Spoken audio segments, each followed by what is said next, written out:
Bharat Ratna doctor Bhimrao Ambedkar को कोटि कोटि नमन। ये कार्यक्रम डॉक्टर भीमराव अंबेडकर के जीवन पर आधारित है, जहां भारत की जनता के प्रति उनके योगदानों को पूरी सजगता से चित्रित और रेखांकित करने का प्रयास है। कार्यक्रम में दिखाई गई घटनाएं लब्ध प्रतिष्ठ पुस्तकों से ली गई हैं। इस कार्यक्रम के जरिए चैनल की ओर से एक विश्वसनीय, सजग और सकारात्मक प्रयास है कि डॉक्टर बाबा साहेब भीमराव अंबेडकर के जीवन की संघर्ष यात्रा एवं गौरव गाथा पूरे आदर के साथ घर घर पहुंचे और उनके योगदानों से सभी संपूर्णता में परिचित और आह्लादित हों।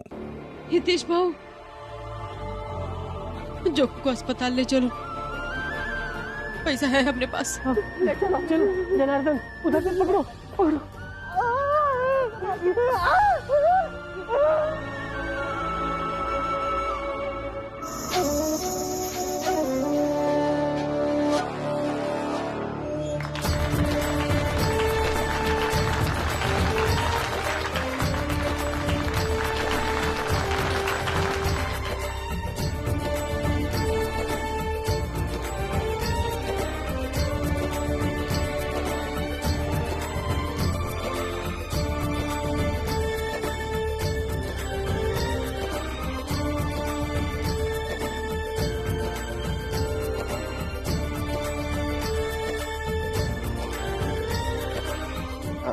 नरोत्तम जी, नरोत्तम जी,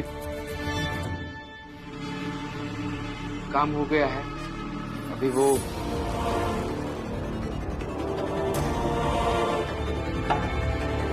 मिराओ, देख रहे हो ना यहाँ कार्यक्रम हो रहा है। बैठकर देखो, चुपचाप देखो कैसे हम ऊंची जात के लोग कार्यक्रम करते हैं। कार्यक्रम खत्म हो जाएगा तो चले जाना, बैठ जाओ। हम जिस काम के लिए आए थे वो काम हो गया है, हमें हमारे पैसे दे दीजिए, हम चले जाएंगे। भीमराव, किताबें पढ़ लेने से, भीख में छात्रवृत्ति मिल जाने से संस्कार नहीं समझ में आते। अब यहाँ देखो, सब अतिथि आए हुए हैं और तुम पैसे पैसे पैसे। अरे दे दूंगा पैसे, मैं भी नहीं चाहता कि तुम दोनों का साया भी यहाँ पड़े। इसमें तुम दोनों की गलती नहीं। छोटी जात के हो ना, नहीं जानते दूसरों की खुशियों में खुश कैसे होते हैं। सही है आपकी बात। मैंने भी किताबों में यही पढ़ा है कि हमेशा दूसरों की खुशी में हमें भी खुश होना चाहिए। आपके घर ये कार्यक्रम है, ये कर लीजिए, पैसे बाद में दे दीजिए। बहुत खूब, हो खुश, चलो बैठ जाओ। नरोत्तम, ऐसी शुभ घड़ी पर क्यों इन मनुष्यों के मुंह लग रहे हो? तो आओ।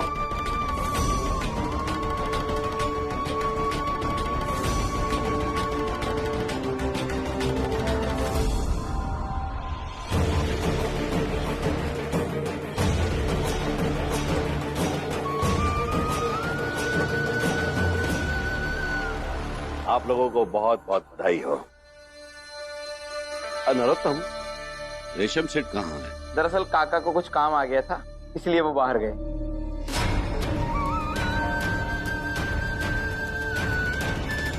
और आप सब लोग खड़े क्यों आए हो? बैठ जाइए। बैठिए बैठिए, सब बैठिए, आइए। ये हर्षोल्लास का समय है।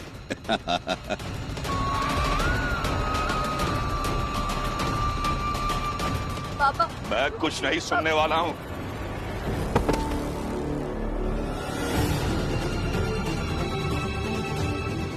उधर ससुराल में आपकी बेटी अपने पति को खा गई, देवर पर डोरे डाल रही है, और यहाँ खुद शादी की सालगिरह मना रहे हैं।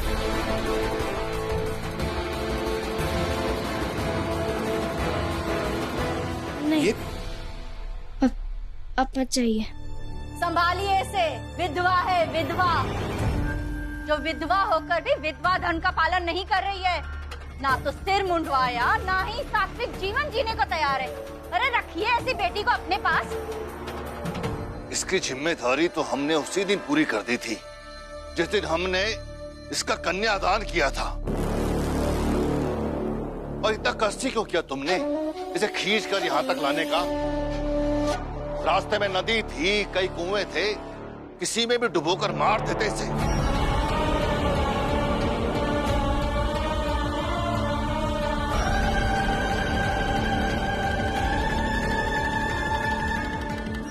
मुझे मरना नहीं है, मुझे जीना है।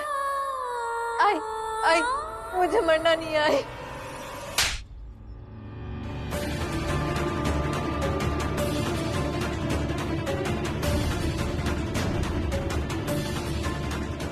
विधवा हो तो विधवा धर्म के साथ रहना था ना।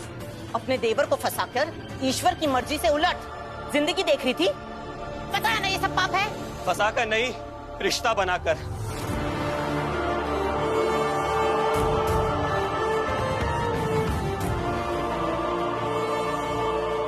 इसमें इनकी कोई गलती नहीं है। अरे भैया की मौत एक हादसा था, उसमें किसी का कोई दोष नहीं था। इनसे विवाह करने की पहल मैंने की, क्योंकि औरतों को भी मर्दों की तरह दोबारा जीवन शुरू करने का अधिकार होना चाहिए।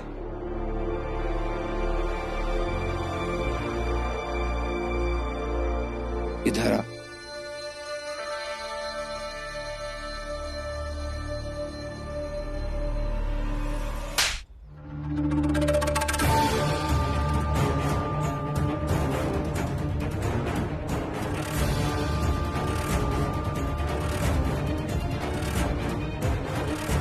दोबारा अगर विवाह की बात अपनी जबान पर लाई तो तेरी जबान खींच लूंगा, समझा? विधवा है, देख देख मेरी बहन विधवा है। विधवा की तरह ही जीवन जीना है, ऐसे समझा? क्यों? क्या गलत कह रही है?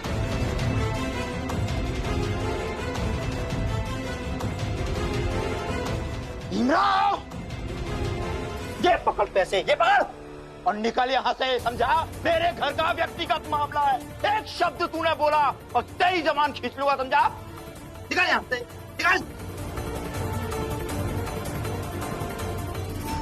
आप सब, एक शादीशुदा लड़की जब अपने ससुराल से मायके आती है 4 दिन की मेहमान होती है, और ये विधवा है। इसका विधवा होना इसके ससुराल के भाग्य से जुड़ा है, ना कि इसके मायके के आंगन से, समझे? लेकर जाइए इसे, इससे पहले कि मैं अपना आपा खो दूं। लेकर जाइए इसे, चलिए। ये है संस्कार? नरोत्तम जी, अभी अभी आप संस्कार की बातें कर रहे थे। आपने ही कहा कि दूसरों की खुशी में हमें भी खुश होना चाहिए, भूल गए? आपको इतना समझ नहीं आता है कि दूसरों के दुख में हमें भी दुखी होना चाहिए? और दूसरे क्या, ये तो आपके अपने लोग हैं। आपकी सगी बहन है ना ये? रुको रुको रुको, बोलने दो उसे। हम भी सुनना चाहते हैं कि आखिर इसके दिल में क्या है। हाँ बोलो, क्या बोलना चाहते हो तुम? देखिए, मुझे बस इतना लगता है। रुको रुको रुको, थोड़ा सब्र करो। वो क्या है, मैं थोड़ा ऊंचा सुनता हूं। जब तुम्हारे पास आ जाऊंगा ना, तब सुनाना।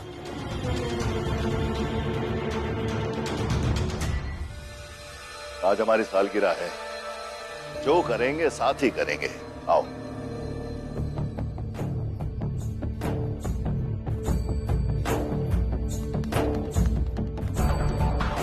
हाँ, अब बोलो, कहना क्या चाहते हो तुम? देखिए,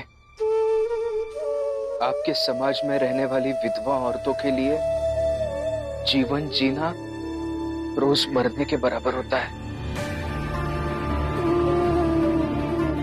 कोई इतनी बड़ी हिम्मत नहीं दिखाता अपने घर परिवार के विरोध में जाके। समाज से लड़कर इतनी बड़ी हिम्मत आपकी बेटी ने दिखाई, और फिर उनका हाथ थामने के लिए ये भी है उनके साथ। मुझे बस इतना लगता है कि आपको आपकी बेटी का विवाह इनके साथ करवाना चाहिए। हाँ, और फिर आप ये भी तो सोचिए कि आपकी शादी के सालगिरह के दिन ये अवसर आया है कि आप अपनी बेटी को सारी खुशियां दोबारा दे सकते हैं। मैं खुश रखूंगा इसे। दिमाग खराब हो गया तेरा? नहीं होता है, ऐसा बिल्कुल नहीं होने दूंगी मैं, समझा? लेकिन आप जरा सोचिए ना, अगर आपने ऐसा होने दिया तो आपकी बहू का, आप दोनों के बेटे का जीवन कितना अच्छा हो जाएगा। भीमराव, जान मत दे वो। चुप हो जाओ।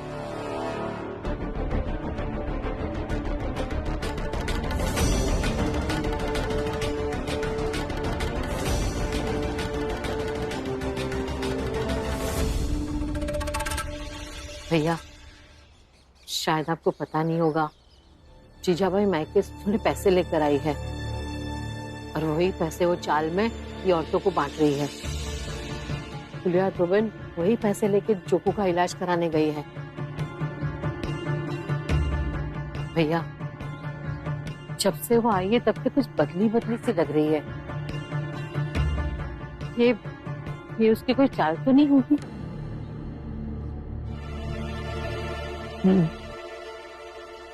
मुझे भी ऐसा लग रहा है। कह रही थी अगर मैं कुछ पूछूंगा तो मौन व्रत धारण करेगी, इसलिए इसे पूछने का कोई फायदा नहीं है। मेरा अब पानी धीरे धीरे सर से ऊपर जा रहा है। आ जाओ। तो संभल के ले आओ, संभल के। हाँ देखो, हाँ देखो, हाँ फुलिया, हाँ तुम घर का दरवाजा खोलो। जोको धीरे धीरे आओ। हाँ जाओ, लेके आओ। हाँ हम चलते हैं। क्या कहा डॉक्टर ने? क्या कहा? अरे क्या कहेगा डॉक्टर? डॉक्टर बोला जो अभी जोकू बहुत दिन तक जिंदा रहेगा, घबराने की कोई बात नहीं है और कोनो गंभीर बीमारी नहीं हुआ। चलो आओ। क्या कहा डॉक्टर? चलो आओ। भैया, ये लोग अगर आपको सीधे मुंह जवाब नहीं दे रहे तो क्यों पूछ रहे हो? राम जी कौन सा सीधा जवाब देते हैं? और जीजाबाई ने पूरी उम्र बिता दी राम जी और इस परिवार के टेढ़े मेढ़े जवाब सुन सुन के। और हाँ दामाद जी, यहाँ भाषण देने से अच्छा होगा आप वहाँ अपने बहू और बेटे को जाकर देखो। क्या पता जश्न किसी और का हो और बेइज्जत हो रहे हो रमा और भीम। बताया था नरोत्तम ने हमें कि बहुत चिंता रहती है तुम्हें दुनिया की। हाँ हाँ, और रहनी भी चाहिए। आखिर उसी व्यक्ति का जीवन अच्छा होता है जो दूसरों के लिए अपना जीवन खपाए। बहुत शौक है ना तुझे जीवन खपाने का, तो तुझे ये साबित करना पड़ेगा।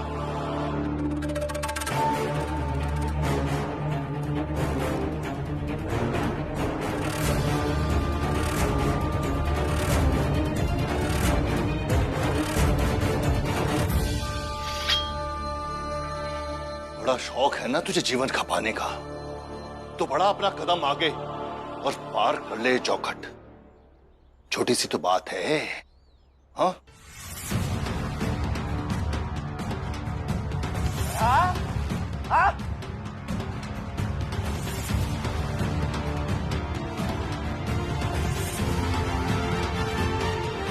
क्या हुआ? सोच क्या रहा है? हाँ आगे बढ़ और पार कर ले चौखट, फिर मैं अपनी विधवा बेटी का विवाह अभय से कर दूंगा।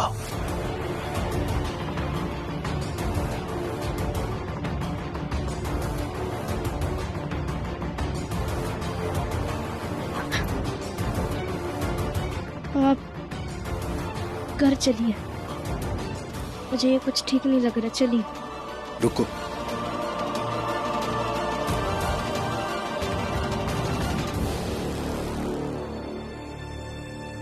देख भैया, तुझे जीवन में बहुत बहुत काम करना है, अपनों के लिए नहीं, दूसरों के लिए। क्या हुआ? बड़ा कदम और पार करे चौखट।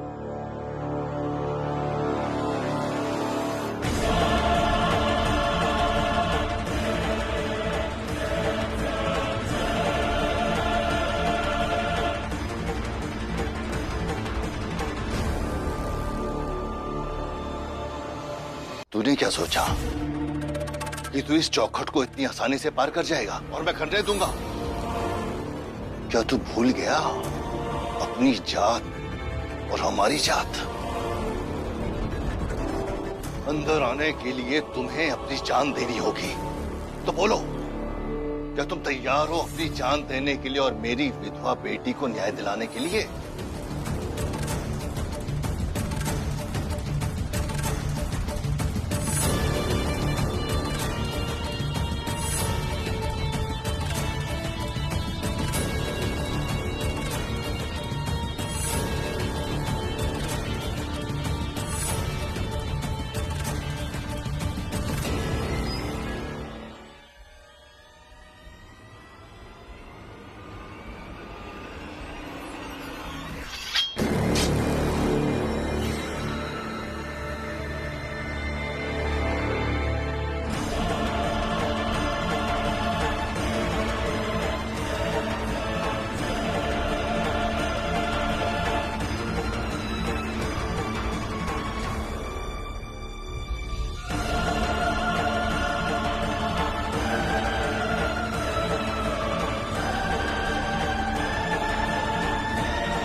अभी भीम का बाबा जिंदा है,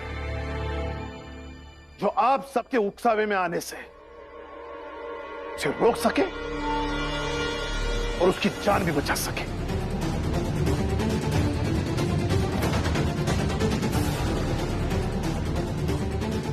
चल बेटा।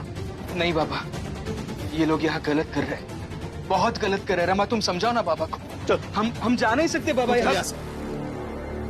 भीमराव, जिस तरह तुम अपनी जान नहीं दे सकते, ठीक वैसे ही हम भी जाने नहीं दे सकते अपनी संस्कृति, अपनी परंपराएं, अपनी धारणाएं, अपनी बाध्यताएं।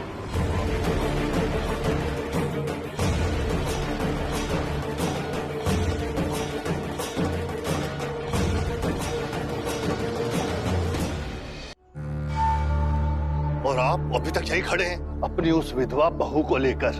हाँ, इसी समय यहाँ से चले जाओ, नहीं तो मेरे हाथ से कुछ बुरा हो जाएगा। आप और बुरे मत बनिए, बल्कि अपनी बेटी को अच्छा बनाइए।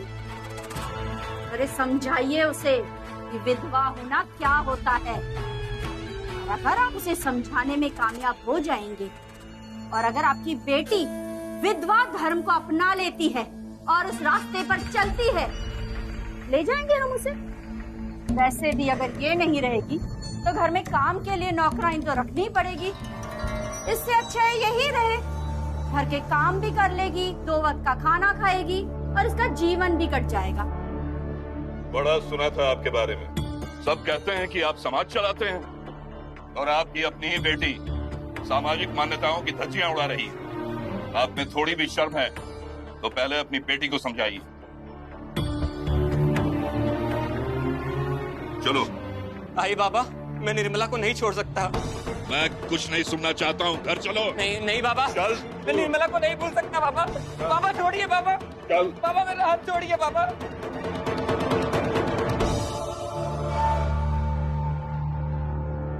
प्रमोद जोशी जी, वैसे वो लोग गलत नहीं कह रहे थे। जब आपकी खुद की ही बेटी मान्यताओं की धज्जियां उड़ाकर उसके खिलाफ होगी, कैसे कोई उसे अपने ससुराल में रखेगा?